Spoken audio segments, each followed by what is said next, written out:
Crucial game for the Philippines dahil kung sakaling matalo sila kontra Kazakhstan, kakailanganin pa nilang umasang talunin ng Mongolia ang Iran. Gayunpaman, Alas bravely fought to keep their hopes alive for a semi-spot matapos bahiran ang win-loss record ng undefeated team na Kazakhstan, 25-21, 25-15, 25-19. Good news dahil hindi kasama sa starting lineup ng Kazakhstan ang kanilang leading scorer na si Anar Kulova dahil sa sprain injury na natamo nito sa nakaraang laban, kaya naman sinamantala ito ng Alas Pilipinas. Sa set 1, maaga pa lang ay kinuha na ng Pilipinas ang kalamangan sa pangunguna ng agresibong opensiba ni Angel Canino. Kasama si Belen, nagsanib puwersa ang dalawa upang palawakin pa ang lead sa 8-12. Nang maibaba sa 5 puntos ang agwat, sinubukang bumawi ng Kazakhstan through their offensive blockings, ngunit agad namang nakabawi ang Alas dahil sa on-point ball distribution ni Gia, evading the blockers of the opponent. Umabot pa sa 6 na puntos ang pinakamalaking kalamangan ng Pilipinas sa set. Nagpakita ng kaunting run ang Kazakhstan pero pinutol ito ni Gia sa pamamagitan ng isang 1-2 play. Since then, naibalik ng Pilipinas ang 6-point cushion.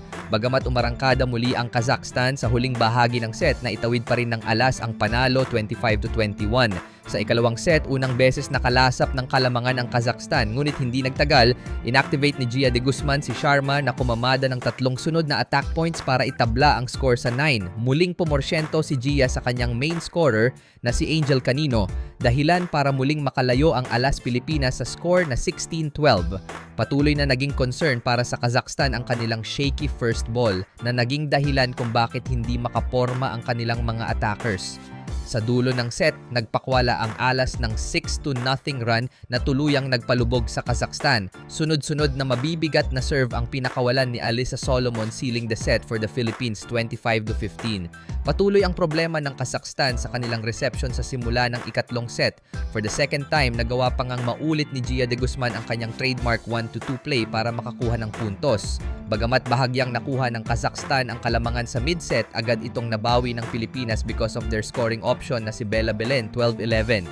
Samantala, napansin sa crowd ang Iranian team na time team na nagdarasal na matalo ang Pilipinas upang manatili ang kanilang tsansang makapasok sa semis.